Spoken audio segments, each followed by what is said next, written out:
ആദരണീയരായ സഹോദരന്മാരെ, സഹോദരിമാരെ, സത്യവിശ്വാസികൾ, ജഗന്യന്താവായ അള്ളാഹുവിന്റെ വിധിവിലക്കുകൾ പാലിച്ചുകൊണ്ട് ജീവിക്കണമെന്നും ജീവിതത്തിന്റെ എല്ലാ ഇടപാടുകളിലും എല്ലാ മേഖലകളിലും അള്ളാഹുവിന്റെ നിർദ്ദേശങ്ങൾ നടപ്പിലാക്കണമെന്നും നമ്മുടെ അടക്കവും അനക്കവും അള്ളാഹു കാണുന്നുണ്ടെന്ന ബോധത്തോടുകൂടി ജീവിക്കണമെന്നും എന്നോടെന്ന പോലെ നിങ്ങളോടും വസിയത്ത് ചെയ്യുകയാണ്, ഉപദേശിക്കുകയാണ്. നരകാവകാശിയും സ്വർഗാവകാശിയും ഒരിക്കലും സമന്മാരാവുകയില്ല. സ്വർഗം നേടിയവരാവുന്നു വിജയിച്ചവർ. വിജയികളുടെ കൂട്ടത്തിൽ ഉൾപ്പെടുത്തി നമ്മെ എല്ലാവരെയും അല്ലാഹു അനുഗ്രഹിക്കുമാറാവട്ടെ. അല്ലാഹു സുബ്ഹാനഹു വ തആല മനുഷ്യ സമൂഹത്തിന് നൽകിയ ജീവിത വ്യവസ്ഥയാണ് ഇസ്ലാം. ഇന്നദ്ദീന ഇൻദല്ലാഹിൽ ഇസ്ലാം. ഇസ്ലാം അല്ലാത്ത ഒരു ജീവിത വ്യവസ്ഥയും അല്ലാഹുവിന്റെ അടുക്കൽ സ്വീകാര്യമല്ല. സ്വീകാര്യമായത് ഇസ്ലാം മാത്രമാണ്. ആ ജീവിത വ്യവസ്ഥ മനുഷ്യന്റെ മുഴുവൻ ജീവിത മേഖലകളെയും ഉൾക്കൊള്ളുന്നതാണ്. ഏതൊക്കെ മേഖലകളിലാണോ മനുഷ്യൻ ഇടപഴകുന്നത് അവിടൊക്കെ ഇസ്ലാമുണ്ട്.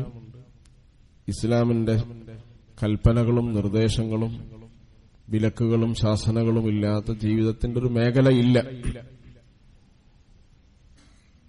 ജീവിതത്തിന്റെ ഈ മേഖലകളിൽ മനുഷ്യന് ധാർമ്മികതയും സാമ്പത്തിക വിശുദ്ധിയും നിലനിർത്തണം. അങ്ങനെയല്ലാത്ത ഒരു ജനതക്കും സമൂഹത്തിനും ലോകത്ത് വിജയിക്കാൻ കഴിയില്ല. ആത്യന്തികമായി ഒരു സമൂഹത്തെ വിജയിപ്പിക്കുന്നതിൽ അവന്റെ കരുത്ത് ധാർമ്മികമായ കരുത്തും ശേഷിയുമാണ്. ധാർമ്മികമായ കരുത്തിന് അല്ലാഹു ഭൂമിയിൽ നിശ്ചയിച്ച ഒരു ഇബാദത്താണ് നിസ്കാരം എന്ന് പറയുന്നത്. അഖീമുസ്സലാ വആതുസ് സക്കാത്ത്. ഇത് രണ്ടും അടുപ്പിച്ചാണ് പറയുന്നത്. ധാർമ്മികമായ കരുത്തുണ്ടെങ്കിൽ സാമ്പത്തികമായ വിശുദ്ധി ഉണ്ടാവും. സാമ്പത്തികമായ വിശുദ്ധി ഉണ്ടാവുമ്പോൾ ധാർമ്മികമായ കരുത്തുണ്ടാവും. ഈ രണ്ട് കരുത്തും വിശുദ്ധിയും ഇല്ലാത്ത ജനതക്ക് അള്ളാഹുവിന്റെ സഹായമുണ്ടാവില്ല, അതിജയിക്കാനും സാധ്യമല്ല. ഇന്ന സ്വലാത്ത തൻഹാ അനിൽ ഫഹ്ശാഇ വൽ മുൻകർ. നമസ്കാരം അയാളുടെ മ്ലേച്ഛവൃത്തിയിൽ നിന്നും അശ്ലീലതയിൽ നിന്നും അയാളെ തടയും. ഫഹ്ശ എന്ന് പറഞ്ഞാൽ ഇന്നിപ്പം നമ്മൾ പത്രം തുറന്നാൽ കേട്ടുകൊണ്ടിരിക്കുന്ന അശ്ലീലത മുതൽ കേൾക്കാത്തതും ഇനി ഭൂമിയിലുള്ള എല്ലാ അശ്ലീലതയിലും പെടും. ഫഹ്ശ അതാണ്. അക്കാര്യങ്ങളിൽ നിന്ന് മനുഷ്യനെ സ്വയം തടയാൻ ശേഷിയുള്ളതാണ് നിസ്കാരം. അങ്ങനെ തടഞ്ഞിട്ടില്ലെങ്കിൽ അതിന്റെ അർത്ഥം ആ നിസ്കാരമായിട്ടില്ല എന്നാണ്.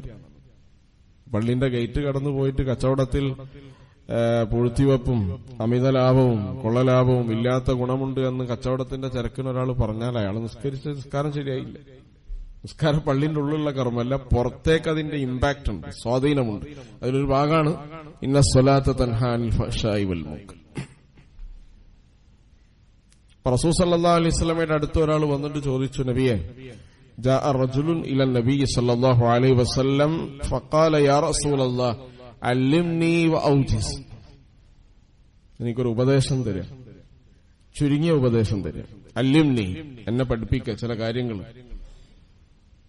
അപ്പൊ റസൂൽ ഒരു വസിയത്തായി ആ മനുഷ്യന് കൊടുക്കുന്ന കാര്യങ്ങളിൽ ഒന്നാമത്തത് വഖാല ഇദാ ഖുംത ഫീ സ്വലാതിക് ഫസല്ലി സ്വലാത മുവദ്ദിഅ. നീ നിസ്കരിക്കാൻ നിന്നാൽ വിടവാങ്ങുന്നവനെ പോലെ നിസ്കരിക്കുക. മരിക്കാൻ പോവാണെന്നുള്ള ബോധത്തിൽ നിസ്കരിക്കുക. അതാണ് ഒന്നാമത്തെ ഉപദേശം. വലാ തുകല്ലിം ബികലാമിൻ തഅ്തദിറു മിൻഹു ഗദൻ. ഒരു സംസാരം സംസാരിച്ചിട്ട് നാളെ അതിന്റെ പേരിൽ ഖേദിക്കേണ്ടി വരാത്ത രീതിയിൽ സംസാരിക്കുക. നല്ല സംസാരം സംസാരിക്കുക. രണ്ടാമത്തെ ഉപദേശം അതാണ്. മൂന്നാമത്തെ ഉപദേശം വജ്മിഉൽ യസ് അമ്മാ ഫി ഐദിൻ നാസ്. ജനങ്ങളുടെ കയ്യിലുള്ളതിനെ കുറിച്ച് ആഗ്രഹിക്കാതിരിക്കുക. ഈ മൂന്ന് കാര്യവും ഉണ്ടായാൽ നിനക്ക് സമാധാനം സ്വസ്ഥത ഉണ്ടാവും. അപ്പൊ റസൂലുള്ളാഹിനോട് ഒരാൾ വന്ന് ഉപദേശം ചോദിച്ചപ്പോൾ മൂന്ന് കാര്യങ്ങൾ ഉപദേശിച്ചതിൽ ആദ്യത്തേത് വഖിം സ്വലാതക് ഫി സ്വലാതിക് ഇദാ ഖുംത ഫീ സ്വലാത്തിക് വസല്ലി സ്വലാത മുവദ്ദിഅ. വിടവാങ്ങുന്നവനെ പോലെ നീ നിസ്കരിക്കുക എന്നുള്ളതാണ് ഒന്നാമത്തെ ഉപദേശം. നബി സല്ലല്ലാഹു അലൈഹി വസല്ലമയുടെ തന്നെ പ്രാർത്ഥനയിൽ ഒരു പ്രാർത്ഥന, അല്ലാഹുമ്മ ഇന്നി അഊദു ബിക മിൻ ഖൽബിൻ ലാ യഖ്ശ. അല്ലാഹുവേ, ഖുശൂ ഇല്ലാത്ത ഹൃദയത്തിൽ നിന്ന് ഞാൻ നിന്നോട് കാവലിനെ ചോദിക്കുന്നു. വമിൻ ദുആഇൻ ലാ യസ്മഅ. കേൾക്കാത്ത, ഉത്തരം നൽകാത്ത പ്രാർത്ഥനയിൽ നിന്ന് ഞാൻ നിന്നോട് അഭയം തേടുന്നു. വമിൻ ഇൽമിൻ ലാ യൻഫഅ. ഒരു ഉപകാരവും പ്രയോജനവും ഇല്ലാത്ത ജ്ഞാനത്തിൽ നിന്ന് അല്ലാഹുവേ നിന്നോട് ഞാൻ കാവലിനെ തേടുന്നു. വമിൻ നഫ്സിൻ ലാ തശ്ബഅ. അത്യാഗ്രഹമുള്ള ആത്മാവ്, ഹൃദയത്തിൽ നിന്ന്, മനുഷ്യ ശരീരത്തിൽ നിന്ന് ഞാൻ നിന്നോട് കാവലിനെ ചോദിക്കും.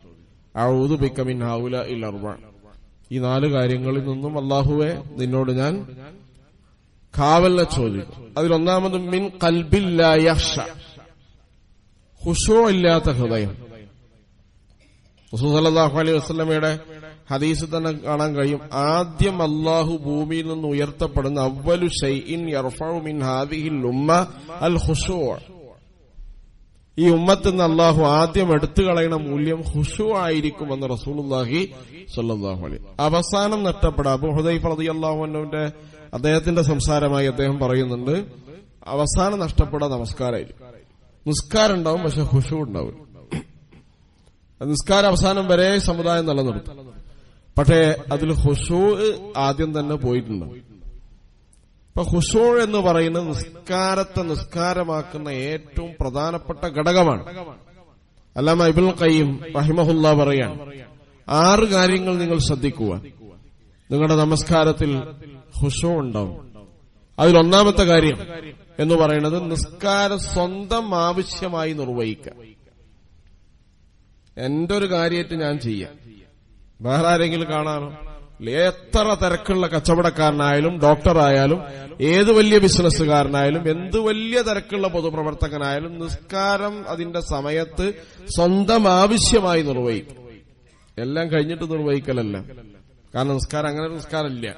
ഇന്ന സ്വലാത്ത കാനത് അലൽ മുഅ്മിനീന കിതാബൻ മൗഖൂത. സമയബന്ധിതാണ് നിസ്കാരം. നിങ്ങൾ ആലോചിച്ച് നോക്കുക, നിസ്കാരത്തെക്കുറിച്ചും അതിന്റെ സമയത്തെക്കുറിച്ചൊക്കെ സാധാരണ നമ്മൾ കുത്തുബ പറയലും വഅദ് പറയലും പ്രസംഗിക്കലൊക്കെ നേരത്തെ നിസ്കാരത്തിന് വന്നവരോടാണ്. അങ്ങനെ ഒരു ദുര്യോഗം അതിനുണ്ട്.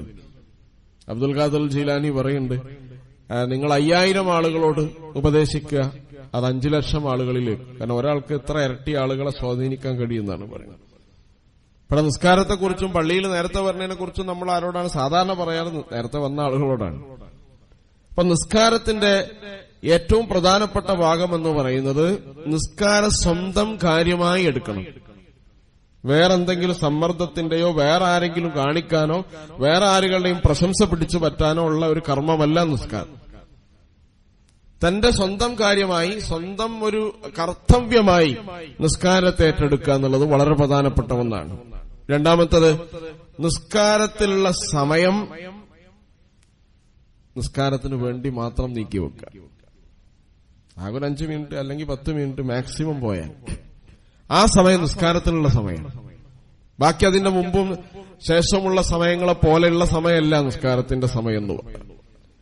ആ സമയം നമസ്കാരത്തിന് വേണ്ടി മാത്രം നീക്കിവെക്കുക. നബി സല്ലല്ലാഹു അലൈഹി വസല്ലം പറയുന്നത് എന്റെ കൺകുളിർമയാണ് നമസ്കാരം എന്നാണ്. കൺകുളിർമ എന്ന് പറഞ്ഞാൽ കണ്ണിന് നനവുള്ളതാണ് നിസ്കാരം. നിസ്കരിച്ചാൽ സന്തോഷം ഉണ്ടാവും, സങ്കടം ഉണ്ടാവും. അതാണല്ലോ ഒരു മനുഷ്യന് കണ്ണിന് നനവപ്പെടാൻ പറ്റുക. സങ്കടം കൊണ്ടൊരാൾ കരയും, സന്തോഷം കൊണ്ടും കരയും. ഇതാണല്ലോ ഒരു പ്രാർത്ഥന തന്നെ വിശുദ്ധ ഖുർആൻ പഠിപ്പിച്ച റബ്ബന ഹബ് ലനാ മിൻ അസ്വാജിനാ വദുർരിയാതിനാ ഖുർറത അയുനി വജഅൽനാ ലിൽ മുത്തഖീന ഇമാമ. സ്വന്തം ഇണയിൽ തുണയിൽ നിന്നും അതുപോലെ മക്കളിലും കണ്ണിന് നനവുണ്ടാക്കണം എന്നാ പറഞ്ഞേ. എന്ന് പറഞ്ഞാൽ അതിന്റെ അർത്ഥം 2 അർത്ഥത്തിൽ കണ്ണിന് നനവുണ്ടാക്കണം എന്നാണ്. മകൻ സുബൈക്ക് വിളിച്ചിട്ട് നിൽക്കണില്ലെങ്കിൽ ബാപ്പാക്ക് സങ്കടം ഉണ്ടാവണം, കരച്ചിലുണ്ടാവണം. അതാണ് ഖുർറത അയുൻ. എപ്പോഴും മക്കൾ നല്ല ചെയ്യുമ്പോഴുള്ള സന്തോഷത്തിന്റെ കണ്ണീരല്ല പറയുന്നത്.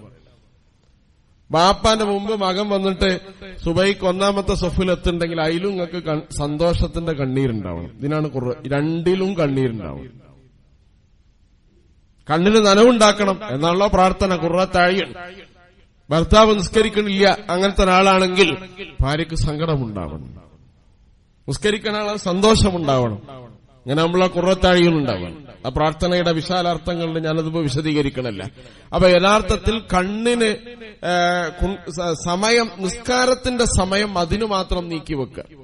വേറെ ഒരു കാര്യത്തിന്റെ അതുപോലെ വേറെ ഒരു കാര്യത്തിന്റെ ലേക്കുള്ള നീക്കിവെപ്പായി ആ നിസ്കാരത്തിന്റെ സമയം മാറ്റിവെക്കാതിരിക്കും. പല കാര്യങ്ങളും ആലോചിക്കാൻ ചിന്തിക്കാനുള്ള സമയം ആക്കാതിരിക്കുക എന്നാണ് ഈ പറഞ്ഞതിന്റെ അർത്ഥമെന്ന് പറയുന്നത്. മൂന്നാമത്തത്, സ്വന്തമായിട്ട് നിസ്കാരത്തിൽ ഒന്നും ചെയ്യാതിരിക്കുക എന്ന് പറഞ്ഞാൽ അതിന്റെ അർത്ഥം കൈ എവിടെ കെട്ടണം, കൈ എങ്ങനെ ഉയർത്തണം, കൈ എങ്ങനെ വെക്കണം, എങ്ങനെ സുജൂദ് ചെയ്യണം, സുജൂദിൽ ഏതൊക്കെ അവയവങ്ങൾ വെക്കണം, ഇതിലൊന്നും സ്വന്തമായിട്ടൊരു കർമ്മമില്ല. ഈ കർമ്മത്തിന്റെ അടിസ്ഥാനം എന്താണ്?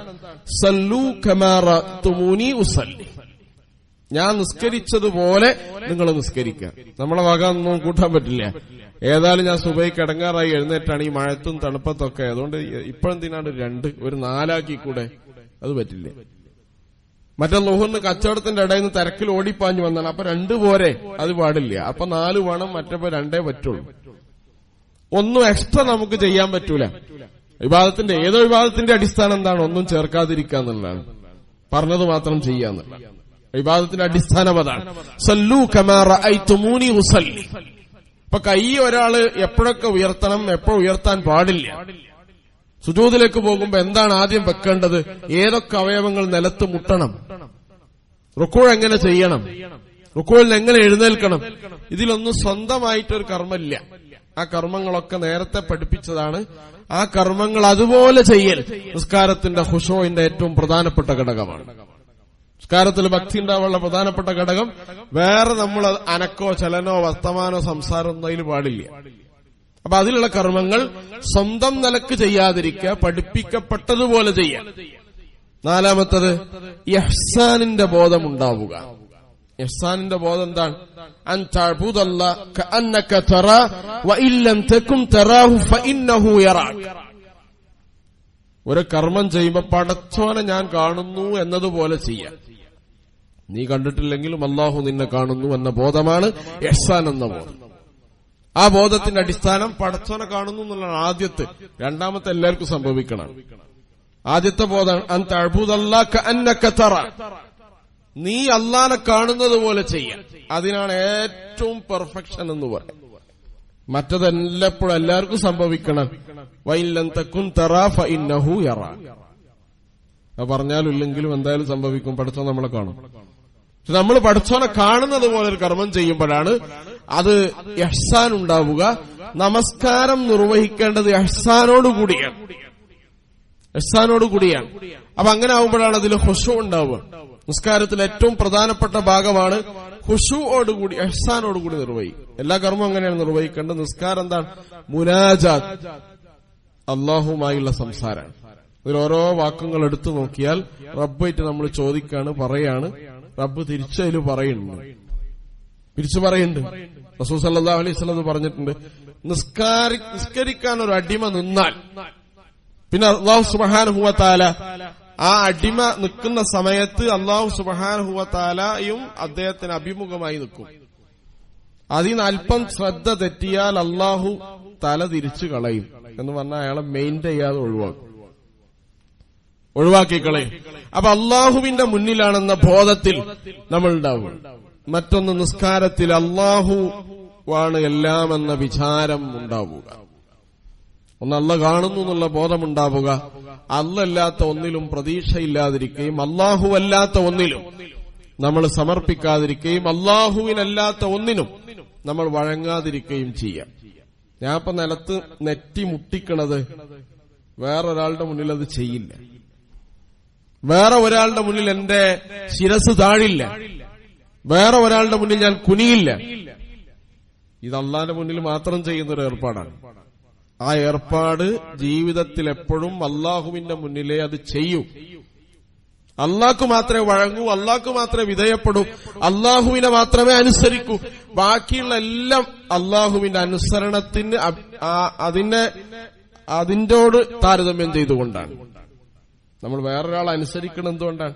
ബാപ്പ പോയിട്ട് കള്ളുടിക്കാൻ പറഞ്ഞ ബാപ്പല്ലേ, ബാപ്പാൻ അനുസരിക്കലില്ലല്ലോ. അതില്ല. ബാപ്പാൻ അനുസരിക്കൽ എപ്പോഴേ ഉള്ളൂ? ബാപ്പ അള്ളാഹു പറയുന്നത് അനുസരിച്ച് ബാപ്പ പറയുമ്പോഴാണ്. ബാക്കിയൊരു സൃഷ്ടിക്കും ഭൂമിയിൽ അനുസരണമില്ല, വിധേയപ്പെടലില്ല. ഇല്ല, എത്ര വലിയ ശൈഖായാലും എത്ര വലിയ ആളായാലും ഉസ്താദായാലും എത്ര വലിയ ആള്, സ്വന്തം ബാപ്പാനേക്കാളും ഉമ്മാനേക്കാളും ഉമ്മാനോടാണല്ലോ നമ്മൾ അള്ളാഹു റസൂല് കഴിഞ്ഞ ഏറ്റവും അനുസരണം. ഉമ്മ പറയാണ് തെറ്റായൊരു കാര്യം പറഞ്ഞാൽ ഉമ്മയായാലും ഉമ്മാക്ക് അനുസരണമില്ല. ഇല്ല, ഒരാൾക്കും അനുസരണമില്ല, ബാപ്പാക്ക് അനുസരണമില്ല. നല്ലൊരു ഖുർആൻ ക്ലാസ് അവിടെ നടക്കുന്നുണ്ട്, അവിടേക്ക് പോയിക്കോ, പോകാൻ ഉമ്മാനോട് അനുവാദം ചോദിക്കുമ്പോ പോണ്ട മോനെ എന്ന് പറഞ്ഞാൽ ഉമ്മാൻ അനുസരിക്കാൻ ബാധ്യതയില്ല. ഇല്ല, ഉമ്മാക്ക് എന്തെങ്കിലും സ്വന്തമായിട്ട് നിൽക്കാൻ പറ്റാത്തൊരളവുണ്ടെങ്കിൽ അളവുണ്ട്, സ്വന്തമായിട്ട് വീട്ടിൽ നിൽക്കാൻ പറ്റാത്തൊരവസ്ഥ ഉണ്ടെങ്കിൽ ഉമ്മാനെ പരിപാലിക്കണം.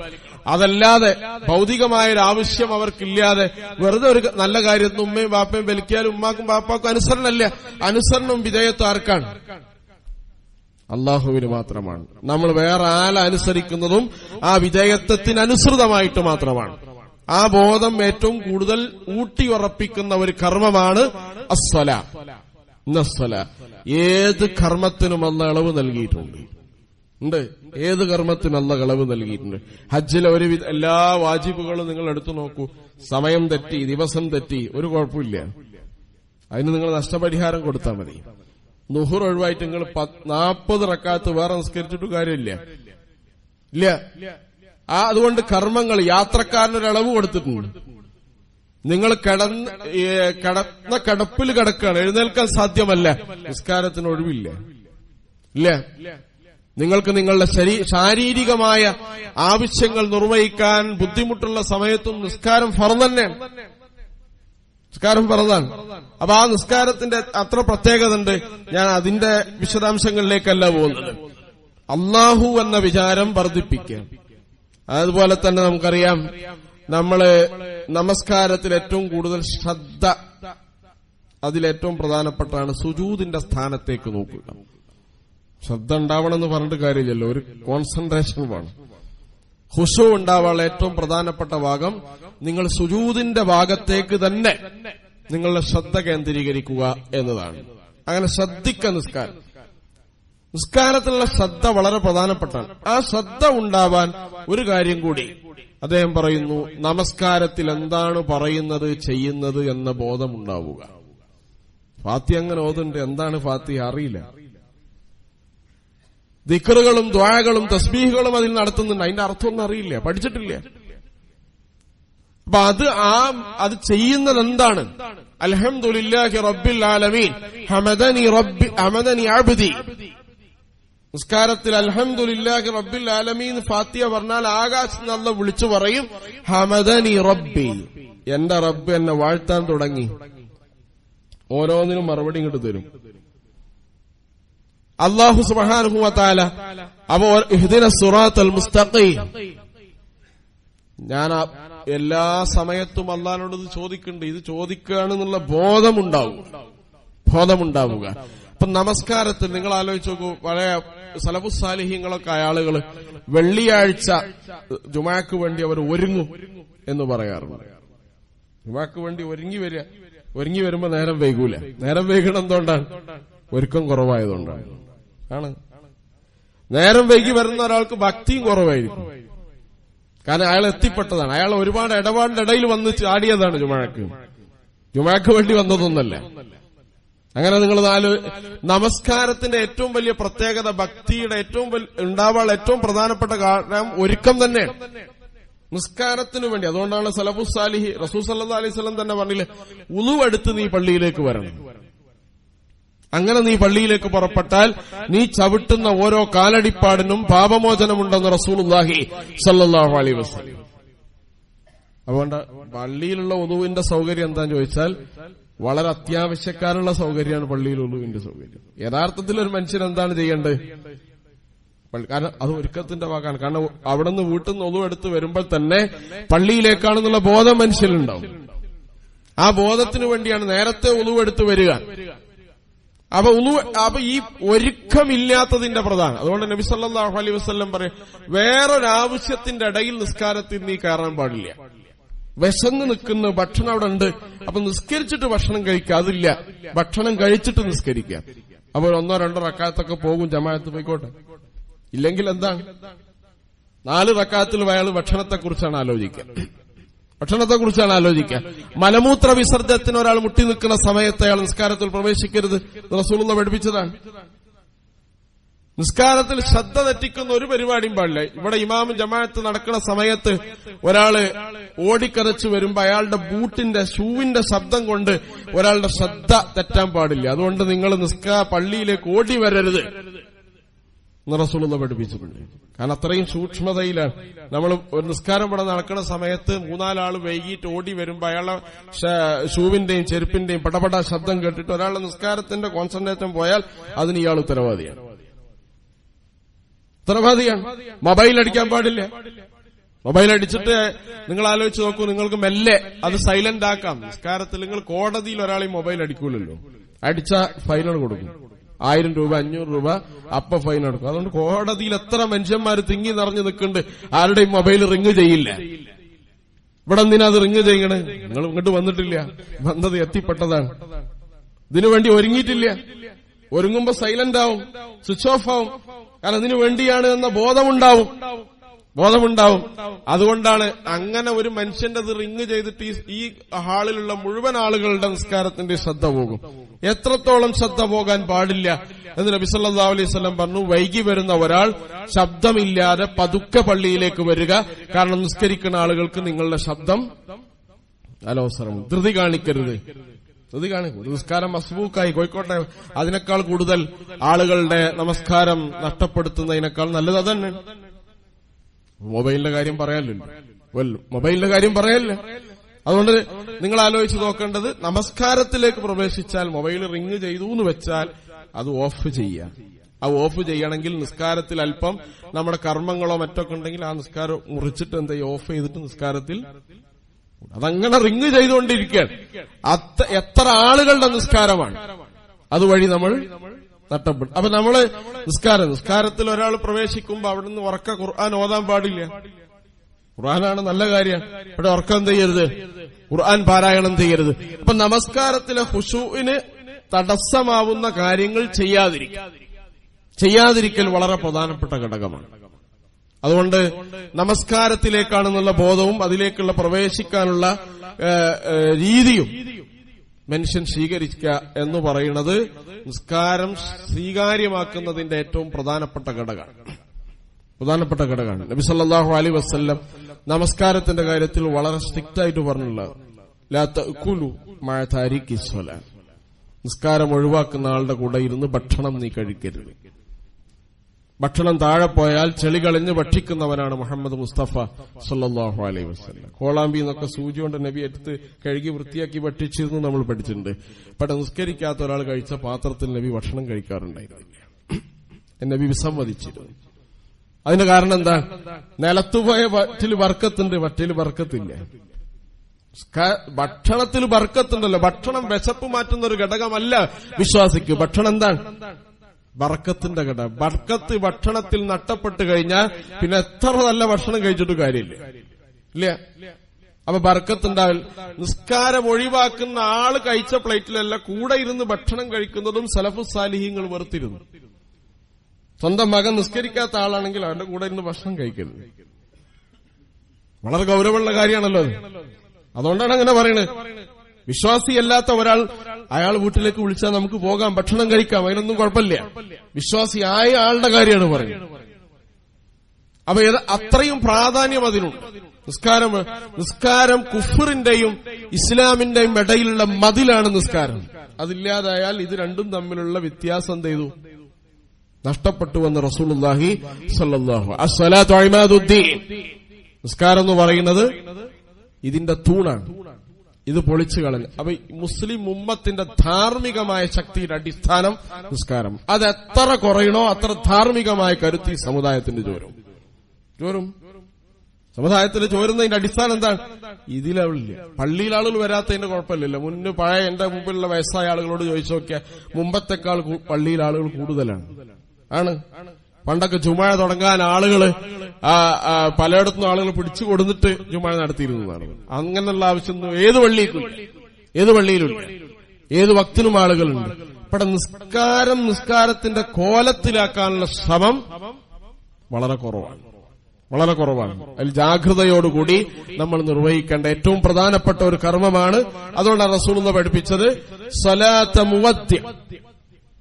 നാളെ ളുഹ്ർ നിസ്കരിക്കുന്ന ഒരാൾക്ക് അസർ നിസ്കരിക്കാൻ കഴിയില്ല, ഭൂമിയിൽ ഞാൻ ഉണ്ടാവില്ല എന്ന ബോധ്യത്തിൽ ളുഹ്ർ നിസ്കരിക്കണം. ജുമാ നിസ്കരിക്കുന്ന ആൾ അടുത്ത ആഴ്ച ജുമാക്ക് കഴിയില്ല, എനിക്കിനി ഒരുമിച്ച് കൂടാൻ കഴിയില്ല എന്ന ഒരു വിചാരത്തിൽ നിസ്കരിക്കണം. അവസാനത്തെ ജുമായാണ്, അവസാനത്തെ ളുഹ്റാണ്, അവസാനത്തെ സുജൂദാണ്. ധാരാളം സ്വലാത്ത് മുവദ്ദിഅ എന്ന് പറഞ്ഞ ഇങ്ങനെ നമസ്കരിക്കാൻ റസൂൽ സല്ലല്ലാഹു അലൈഹി വസല്ലം നമ്മളെ പഠിപ്പിക്കാൻ. അപ്പൊ നമസ്കാരം എന്ന് പറയുന്നത് ധാർമ്മികമായ കരുത്തിന്റെ ഏറ്റവും പ്രധാനപ്പെട്ട ഘടകമാണ്. അല്ലാഹു സുബ്ഹാനഹു വ തആല പറഞ്ഞു അഖിമിസ് സ്വലാത്ത ലിദിക്രി. എപ്പോഴും എന്നെ ഓർമ്മ ഉണ്ടാവും. കച്ചവടം ചെയ്യുന്ന കച്ചവടക്കാരന് കച്ചവടത്തിൽ അള്ളാഹുവിനെ ഓർമ്മ ഉണ്ടാവുന്ന ഒരു ഇടപാടാണ് നിസ്കാരം. ഇല്ലെങ്കിൽ അത് നിസ്കാരമൊന്നുമല്ല. നമ്മള് എല്ലാ സ്വപ്പിലും ഒന്നാമത്തെ സ്വപ്പിൽ വന്നു നിന്നു, പക്ഷെ പുറത്ത് ഗേറ്റ് കടന്നു പോയിട്ട് നമ്മൾ ഈ നിസ്കാരം തമ്മിലൊരു ബന്ധമില്ലാത്ത ജീവിതം ഉണ്ടാണ്. പിന്നെ അവള് ജീവിക്കുന്ന ജീവിതം എന്ന് പറഞ്ഞാൽ ഇവിടെ നിന്ന് കിട്ടിയ ഒരു ധാർമ്മികതയും അയാൾ ഏറ്റിട്ടില്ല എന്ന് പറഞ്ഞാൽ നിസ്കാരത്തിന്റെ ഒരു ചൈതന്യം, ഒരു സ്വാധീനവും അയാൾ ഉണ്ടായിട്ടില്ല. നമസ്കാരിക്കുന്ന രീതിയിൽ ഒരു നമസ്കാരം ഒരാൾ നിർവഹിച്ചാൽ നമസ്കാരം തന്നെ തെറ്റുകുറ്റങ്ങളിൽ നിന്ന് തടയാൻ പര്യാപ്തമാണ്. നമ്മുടെ സ്വലാത്തിന്റെ കാര്യത്തിൽ നിങ്ങൾ ആലോചിച്ചു നോക്കുക. അല്ലദീന അളാഉ സ്വല വത്തബഉ ശഹവ. നിസ്കാരം അവർ നഷ്ടപ്പെടുത്തി. നിസ്കാരം ഒരാൾ നഷ്ടപ്പെടുത്തിയാൽ, അതിൽ വീഴ്ച വരുത്തിയാൽ പിന്നെ രണ്ടാമത് ഓട്ടോമാറ്റിക്കലി വരുന്ന കാര്യമാണ് അല്ലാഹു പറയുന്നത് വത്തബഉ ശഹവാത്ത്. പിന്നെ തോന്നിയതുപോലെ അയാൾ ജീവിക്കും. മനുഷ്യന് ട്രാക്ക് ഉണ്ടാക്കുന്നതിൽ ഏറ്റവും പ്രധാനപ്പെട്ട ഇബാദത്താണ് നിസ്കാരം എന്ന് പറയുന്നത്. ഒരു ട്രാക്ക് മനുഷ്യന്റെ ജീവിതത്തിന് ഒരു നിയന്ത്രണം, ഒരു റെഗുലേഷൻ ഉണ്ടാക്കുന്ന ഏറ്റവും പ്രധാനപ്പെട്ട ഇബാദത്താണ് നിസ്കാരം. നിസ്കാരം ഒരാൾ ഒഴിവുണ്ട്, അയാൾക്ക് ജീവിതത്തിൽ തന്നെ ചിട്ടയും വ്യവസ്ഥയില്ല, ഉണ്ടാവില്ല. നമസ്കാരം, കാരണം നമസ്കാരം അയാളെ മൗഖൂത്തായി നിർവഹിക്കേണ്ട, സമയബന്ധിതമായി നിർവഹിക്കേണ്ട ഒരു കർമ്മമാണ്. അതുകൊണ്ട് നമസ്കാരത്തിന്റെ കാര്യത്തിൽ ജാഗ്രത പുലർത്തുക. അഖീമുസ്സലാ എന്നാണ് അല്ലാഹു പറഞ്ഞിട്ട്, നിസ്കരിക്കൂ എന്നല്ല പറഞ്ഞത്, ഇഖാമത്തുസ്സലാത്ത് നടത്തുന്നതാണ്. ഇഖാമത്തുസ്സലാത്ത് നടത്താൻ വീട്ടിൽ നിസ്കരിക്കുന്നതിന് ഇഖാമത്തുസ്സലാത്ത് എന്ന് പറയില്ല. ഇഖാമത്തുസ്സലാത്ത് ഒരു സമൂഹം എവിടെയാണോ ഒരുമിച്ച് കൂടേണ്ടത്, അവരുടെ നിസ്കാരത്തിന്റെ കേന്ദ്രം എവിടെയാണോ അവിടെ വന്ന് എല്ലാവരും നിർവഹിക്കാം. അതാണ് ഇഖാമത്തുസ്സലാത്ത്. അതിലുള്ള സൗകര്യങ്ങളൊക്കെ ഇഖാമത്തുസ്സലാത്താണ്. വൃത്തിയില്ല പള്ളി ഇല്ലെങ്കിൽ പള്ളി ഉണ്ടാക്കുക, അത് വൃത്തിയെ പരിപാലിക്കുക, അതൊക്കെ ഇഖാമത്തുസ്സലാത്തിൽ പെടും. അപ്പൊ ഇഖാമത്തുസ്സലാത്ത് എന്ന് പറയുന്നത് നിങ്ങൾ നിർവഹിക്കാന്ന് ആവർത്തിച്ചാവർത്തിച്ച് അല്ലാഹു പറയാനുള്ള കാരണം ഈ ഉമ്മത്തിന് ധാർമ്മികമായ കരുത്തും ശേഷിയും നൽകേണ്ട ഏറ്റവും പ്രധാനപ്പെട്ട ഇബാദത്താണ് നമസ്കാരം എന്ന് പറയുന്നത്. അങ്ങനെ ഒരാൾ ഭരണാധികാരിയായാൽ യൂഫ്രട്ടീസിന്റെ നദീതീരത്ത് ഒരു ആട്ടിൻകുട്ടി വിശന്ന് ചത്താൽ ഞാൻ റബ്ബിനോട് ഉത്തരം പറയേണ്ടി വരുമല്ലോ എന്നോർത്ത് കരഞ്ഞ് പനിച്ചുപോയ ഒരു ഭരണാധികാരിയുണ്ട്. ധാർമ്മികമായ കരുത്തയാൾക്ക് ശേഷിയുണ്ട്. നിങ്ങൾ ആലോചിച്ച് നോക്കൂ, ഖലീഫ നിങ്ങൾ എന്തിനാണ് പ്രോസിക്യൂഷന്റെ കോർട്ടിൽ കയറി നിൽക്കുന്നത്? നിങ്ങൾ ഈ രാജ്യത്തെ ഭരണാധികാരിയാണ്. എന്റെ പടയെങ്കി ഒരാൾ മോട്ടിച്ചു എന്ന് പറഞ്ഞ ഖലീഫ അലി അദ്ദേഹം വന്നു നിൽക്കുകയാണ് ജഡ്ജിയുടെ മുന്നിൽ. അദ്ദേഹം പറഞ്ഞു, നിങ്ങൾക്ക് സാക്ഷിയുണ്ടോ? ഇയാളാണത് മോഷ്ടിച്ചത്, അയാളുടെ കയ്യിലുള്ള പടയെങ്കിൽ നിങ്ങളുടേതാണ്, സാക്ഷിയുണ്ടോ? എന്റെ അടുത്ത് സാക്ഷിയുണ്ട്, പക്ഷെ അത് ഇസ്ലാമിൽ അംഗീകരിക്കൂല, കാരണം എന്റെ മകനാണ് സാക്ഷി. മകന്റെ സാക്ഷി അംഗീകരിക്കില്ല. അപ്പൊ ഞാന് കേസ് കൊണ്ടുവന്ന എനിക്ക് തെളിവില്ലാതെ തള്ളുകയാണ്. ഇത് കണ്ടിട്ട് എടുത്ത ആള് അയാൾക്കറിയാലോ അത് എടുത്ത് ഇയാളുടേതാണ്. ആ പടയെങ്കിൽ തിരിച്ചു കൊടുത്തു, ഇസ്ലാമിലേക്ക് അയാൾ വന്നു. ഞാൻ പറഞ്ഞു, ഈ കരുത്ത് ഒരാളിലുണ്ടാവുന്നത്, ഏത് പാതിരാക്കും നിങ്ങൾ വേറെ ഒരു അന്യ സ്ത്രീയുടെ വാതിൽ മുട്ടാൻ പോകാത്തത് ഈ കരുത്തുണ്ടാകുമ്പോഴാണ്. വാക്കുകൊണ്ട് നിങ്ങൾ വ്യഭിചരിക്കാത്തത്, കണ്ണുകൊണ്ട് നിങ്ങൾ വ്യഭിചരിക്കാത്തത്, കാതുകൊണ്ട് നിങ്ങൾ വ്യഭിചരിക്കാത്തത് ധാർമ്മികമായ കരുത്തുണ്ടാകുമ്പോഴാണ്. അല്ലെങ്കിൽ എത്ര വലിയ താരങ്ങളായാലും നക്ഷത്രങ്ങളായാലും ഇതിൽ വീണുപോയിട്ടുണ്ട് എന്നാണല്ലോ പറയുന്നത്. വീണുപോയി ഒന്നെന്തുകൊണ്ടാണ്? ധാർമ്മികമായ ശേഷിയില്ല. അതുകൊണ്ട് ഈ ഉമ്മത്തിന് ശരിയായ പാതയിൽ നയിക്കാൻ അല്ലാഹു നൽകിയ ധാർമ്മികമായ കരുത്തിന്റെ ഔഷധമാണ് അഖീമുസ്സലാ. എത്ര തിരക്കിലായാലും അതിലൊരു വിട്ടുവീഴ്ചയില്ല. ആ വിട്ടുവീഴ്ച എന്ന് പറയുന്നത് നമ്മളെ നിർബന്ധിതമായ സാഹചര്യത്തിൽ ചില ഇളവുകളൊക്കെ, ഇളവ് എന്ന് പറഞ്ഞാൽ അത് ഒഴിവാക്കാനുള്ള ഇളവില്ല, സമയത്തിൽ ഇളവുണ്ട്. സമയത്തിൽ അളവുണ്ടെന്ന് ഒഴിച്ചു നിർത്തിയാൽ വേറൊഴിവില്ല. പിന്നെ റസൂലുള്ളാഹി പറഞ്ഞത് വസിയത്തായി ആ മനുഷ്യന് കൊടുത്ത രണ്ടാമത്തെ കാര്യം വലാ തുകല്ലിം ബികലാമിൻ തഅ്തദിറു മിൻഹു ഗദൻ. ഒരാളോട് സംസാരിച്ചിട്ട് അത് വേണ്ടില്ലായിരുന്നു തോന്നുന്ന സംസാരം നീ ഒരിക്കലും സംസാരിക്കരുത്. യാ അയ്യുഹല്ലദീന ആമനു തഖുല്ലാഹ വഖൂലു ഖൗലൻ സദീദ. അല്ലാഹുവിനെ സൂക്ഷിക്കാൻ നല്ല രീതിയിൽ അവരോട് സംസാരിക്കുക. മനുഷ്യന്മാരോട് സംസാരിക്കുന്നപ്പോഴും വഖൂലു ഖൗലൻ സദീദ, നല്ല വാക്കേ പറയാൻ പാടുള്ളൂ. പിന്നെ റസൂൽ സല്ലല്ലാഹു അലൈഹി വസല്ലം പറയുന്നത് ജനങ്ങളുടെ കയ്യിലുള്ളത് ആഗ്രഹിക്കരുത്. ജനങ്ങൾക്ക് അള്ളാഹു കൊടുത്ത നിഅമത്ത് അത് എനിക്ക് കിട്ടിയിരുന്നെങ്കിൽ എന്ന് നീ ഒരിക്കലും ആഗ്രഹിക്കും. രണ്ട് കാര്യങ്ങളെ നീ മറ്റുള്ളവരിൽ ആഗ്രഹിക്കാൻ പാടുള്ളൂ. ഒന്നെന്താണ്? ഒന്ന് ഇബാദത്തിന്റെ കാര്യങ്ങളാണ്. നന്നായി ഇബാദത്ത് ചെയ്യുന്ന ഒരു മനുഷ്യൻ അതേപോലെ ഞാൻ ആയിരുന്നെങ്കിൽ എന്ന് നിനക്ക് ആഗ്രഹിക്കാം. ഒരാൾക്ക് നല്ല ഇൽമ് അല്ലാഹു കൊടുത്തിട്ടുണ്ട്. ആ ഇൽമ് ഉപയോഗിച്ചയാൾ ആളുകളെ സന്മാർഗത്തിലേക്ക് ക്ഷണിക്കുന്നു, നല്ലവരാക്കുന്നു, അവർക്ക് തർബിയത്തും തസ്കിയത്തും നൽകുന്നു. അങ്ങനെ ഞാൻ ആയിരുന്നെങ്കിൽ എന്ന് നിങ്ങൾക്ക് ആഗ്രഹിക്കാം. വേറൊന്ന്, സമ്പത്ത് ഒരാൾക്ക് അള്ളാഹു നൽകി. ആ സമ്പത്ത് എന്ത് ചെയ്തു? അള്ളാഹുവിന്റെ മാർഗത്തിൽ ദാനം ചെയ്യുന്ന ദാനശീലനാണ്. അങ്ങനെ എനിക്ക് സമ്പത്ത് കിട്ടിയിരുന്നു, ദാനം ചെയ്യാൻ എനിക്കും കഴിയും എന്ന് നിങ്ങൾക്ക് ആഗ്രഹിക്കാം. അല്ലാതെ അതേപോലെ വീടുണ്ടാവുക, അതേപോലെ വാഹനങ്ങൾ ഉണ്ടാവുക, അങ്ങനെ ഒരാൾ ആഗ്രഹിച്ചാൽ ജീവിതത്തിൽ ഒരിക്കലും സ്വസ്ഥതയും സമാധാനവും ഉണ്ടാവില്ല എന്ന് റസൂലുള്ളാഹി സ്വല്ലല്ലാഹു അലൈഹി വസല്ലം പറഞ്ഞു. അതിലേറ്റവും സ്വലാത്ത മുവദ്ദിഅ. നീ അള്ളാന്റെ മുന്നിലിരുന്നാൽ വേറെ കാര്യങ്ങളൊക്കെ ലോക്ക് ചെയ്യും. അള്ളാഹുവിലേക്ക് മാത്രം ആ സമയം നൽകുക. ആ സമയം അത് നമ്മുടെ ജീവിതത്തിലെ പുറത്താണല്ലോ നമ്മളേറെ. നമ്മളാകെ ഇവിടെ വരുന്നതാണ് 10-25 മിനിറ്റാണ് പള്ളിയിൽ വരിക ഒരു ദിവസത്തിൽ.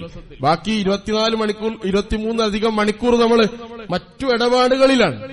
ആ ഇടപാടിൽ കരുത്തുണ്ടാവാൻ, ശക്തി ഉണ്ടാവാൻ, ദൈവികമായ വിലക്കുകളെ ലംഘിക്കാതിരിക്കാനുള്ള ശക്തി ഉണ്ടാവാൻ നമസ്കരിക്കണം. ആ നമസ്കാരം ഏറ്റവും ആദ്യം നിർവഹിക്കുക എന്ന് പറയുന്നതാണ് അതിന്റെ ഉത്തമമായ രീതി. ജുമാഴതാണ്. ജുമാഴ വൈകി വരികയും അതുപോലെ തന്നെ ആദ്യം എഴുന്നേറ്റ് പോവുകയും ചെയ്യുന്നവൻ പിശാചിന്റെ കൂട്ടുകാരനാണ് എന്ന് പറഞ്ഞിട്ടുണ്ട്. ഏറ്റവും വൈകിയാണ് അയാൾ ജുമാഴക്ക് എത്തുക. ഇമാം നിസ്കാരം തുടങ്ങുമ്പോൾ നിസ്കാരം സലാം വീട്ടിയ ഉടനെ അയാൾ എഴുന്നേറ്റ് പോകും. അയാൾ പിശാചിന്റെ കൂട്ടുകാരൻ. അപ്പൊ ഇത് എന്ന് പറഞ്ഞാൽ നമസ്കാരത്തിലേക്ക് ആദ്യം എത്തുകയും ആ നമസ്കാരത്തിന്റെ എല്ലാ സമയങ്ങളെയും അതിനനുവദിച്ചു കൊടുക്കാനുള്ള ഒരു സന്ദർഭം നമുക്ക് അത്ര തിരക്കൊന്നുമില്ല. നമ്മൾ വെറുതെ പറയുകയാണ്. എത്ര വലിയ തിരക്കുണ്ടായാലും നമുക്ക് ഈ സമയം നീക്കി വെക്കാൻ റബ്ബ് സുബ്ഹാനഹു വ തആല മനസ്സ് നമ്മൾ വെച്ചാൽ അതിനുള്ള സൗകര്യം അല്ലാഹു ചെയ്തു തരും. അതുകൊണ്ട് നമ്മുടെ സമ്പത്തിലും നമ്മുടെ ഇടപാടുകളിലും നമ്മളെ ജോലി സ്ഥാപനങ്ങളിലും ചില ആളുകൾ സ്ഥാപനങ്ങൾ ജോലിയുണ്ടാവും. അവിടെയും മനുഷ്യന്മാർ നിസ്കരിക്കണ്ട. അവർക്ക് നിസ്കരിക്കാനുള്ള സമയം കൊടുക്കണം. പോയി നിസ്കരിച്ചുവാ എന്ന് പറയണം. നിസ്കരിക്കാത്ത ശീലമില്ലാത്ത ആളുകളെ നിസ്കരിക്കാൻ പ്രേരിപ്പിക്കണം. അതൊക്കെ ആ കച്ചവടത്തിന്റെ ബർക്കത്തിന്റെ ഭാഗമാണ്. അല്ലാഹു സുബ്ഹാനഹു വ തആല ധാർമ്മികമായ കരുത്തും ശേഷിയും ഈ സമൂഹത്തിന് നിർവഹിക്കാൻ വേണ്ടി അഖീമുസ്സലാ. അതുകൊണ്ടാണല്ലോ ഒരു ഇസ്ലാമിന്റെ നഗരത്തിന്റെ, ഞാൻ മുമ്പും പറഞ്ഞിട്ടുണ്ട്, ഒരു നഗരം ഇസ്ലാം നിർമ്മിക്കുമ്പോ അതിന്റെ സെൻട്രൽ പോയിന്റ് എന്തായിരിക്കും? പള്ളിയായിരിക്കും. മദീനത്തുൻ നബി അങ്ങനെയാണ്, മക്കൽ മുക്കറമ അങ്ങനെയാണ്, മസ്ജിദുൽ അഖ്സ അങ്ങനെയാണ്. ഇബ്രാഹിം അലൈഹിസ്സലാമും ഇസ്മായിൽ അലൈഹിസ്സലാമും മക്കൽ മുക്കറമയിൽ മസ്ജിദുൽ ഹറാം ഉണ്ടാക്കി, കഅബ ഉണ്ടാക്കി, എന്നിട്ടാണ് നഗരം ഉണ്ടാക്കിയത്. റസൂലുള്ളാഹി മസ്ജിദുൻ നബവി ഉണ്ടാക്കി, പിന്നെയാണ് എന്ത് ചെയ്ത്? സൂക്ക് ഉണ്ടാക്കിയത്. മസ്ജിദുൽ അഖ്സ ഇബ്രാഹിം അലൈഹിസ്സലാം ഇസാഖ് അലൈഹിസ്സലാം ഉണ്ടാക്കി, പിന്നെയാണ് ഫലസ്തീൻ ഉണ്ടായത്. കാരണം എന്താണ്?